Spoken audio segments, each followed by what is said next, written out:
I've used the acronym PAUSE, P-A-U-S-E, to talk about how you can make your relationships better.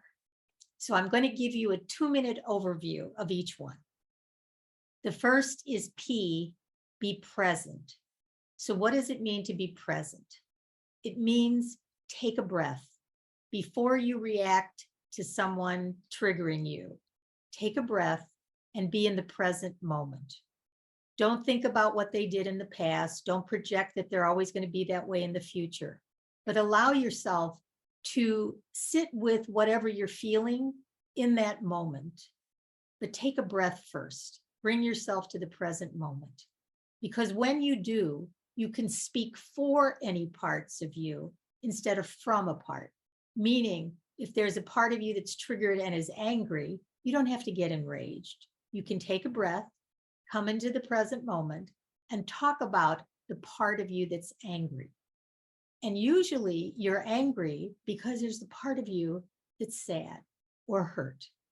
And the more you can come into the present moment and use I messages about your feelings, not judgment messages about what someone else is doing, those I messages of sadness or hurt will get you more empathy.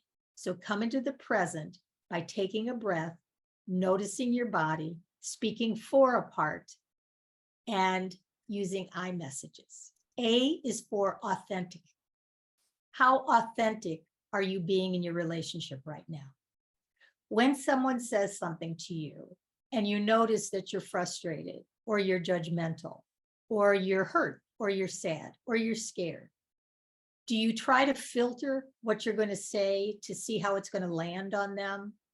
Are you codependently trying to take care of their feelings and needs? Take a deep breath. What if you didn't?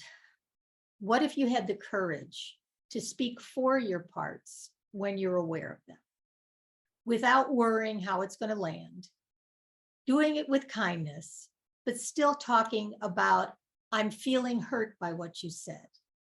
There's a part of me that's angry because you've not respected my boundary.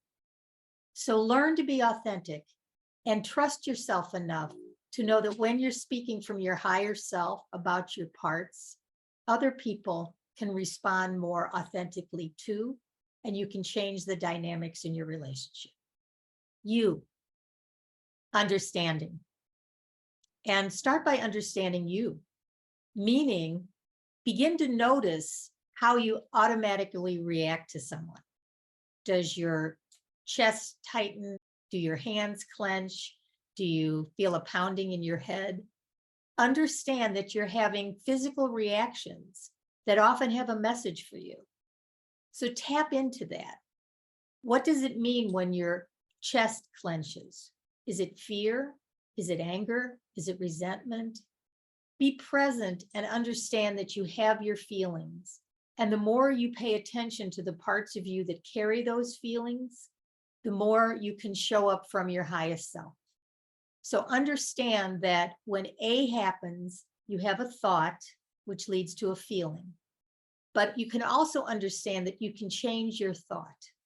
So an event happens, change your thought, and you'll have a better feeling.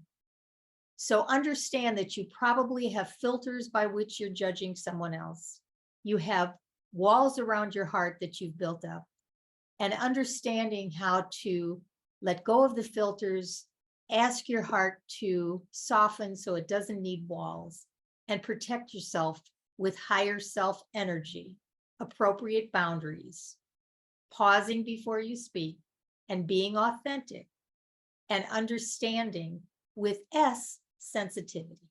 So let's talk about sensitivity.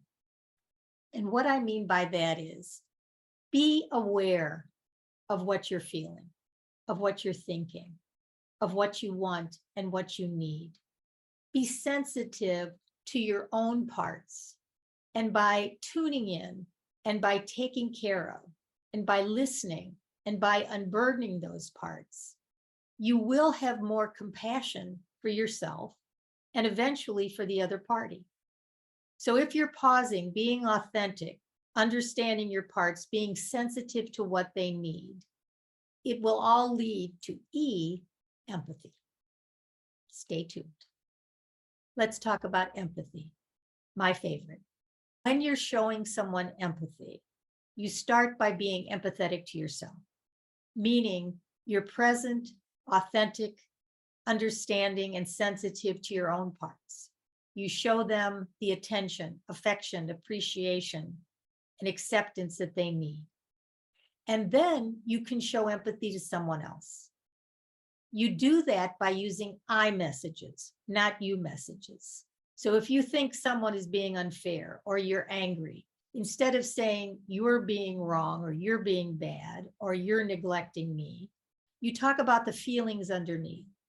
And in empathy, it helps to talk about your hurt, your sadness, and your fear, which usually makes you angry. But instead of talking about the anger, talk about the hurt, sadness, and fear underneath. Use I messages instead of you messages, and be willing to be empathetic to them. Meaning, if you see them being angry, recognize that underneath their anger, they're probably hurt or sad or scared about something. And when you recognize that they are hurt, when you understand that they are and reflect that understanding back, and you empathize by actually making an apology, if an apology is due, as in I'm sorry, or an existential understanding of their feelings, meaning I'm sorry you're sad. I don't want you to feel that way. I want to learn a new way to communicate, and I'm sorry. Without any justification, rationalization, defenses, just hearing, understanding, and offering empathy. And when you do these skills, when you show up in the present, being authentic with understanding and sensitivity and empathy, miracles happen and relationships improve. So give it a try. I'm here to help you, and I look forward to staying connected. Bye for now.